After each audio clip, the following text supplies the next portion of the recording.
আমাদের স্বাধীনতা, আমাদের আজাদী, আমাদের সার্বভৌমত্ব, আমাদের জাতিসত্তা, আমাদের অখণ্ড বিরোধী সকল ষড়যন্ত্র নির্মূল করতে গেলে এই পিলখানার সেনা হত্যার আসল কাহিনী, সেনা হত্যাকাণ্ডের আসল কাহিনী জাতির সামনে উন্মোচন করতে হবে।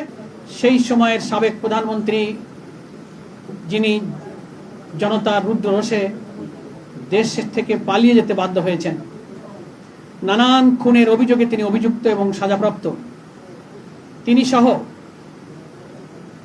আধিপত্যবাদী শক্তির প্রত্যক্ষ মদদে আমাদের অখণ্ডতা এবং সার্বভৌমত্বকে বিকিয়ে দেওয়ার জন্য ইতিহাসের নৃশংসতম এই সেনা হত্যাযজ্ঞ তাদেরই পরিকল্পনায় হয়েছিল। নানান গোয়েন্দা সংস্থার তথ্যে সেটা উঠে এসেছে।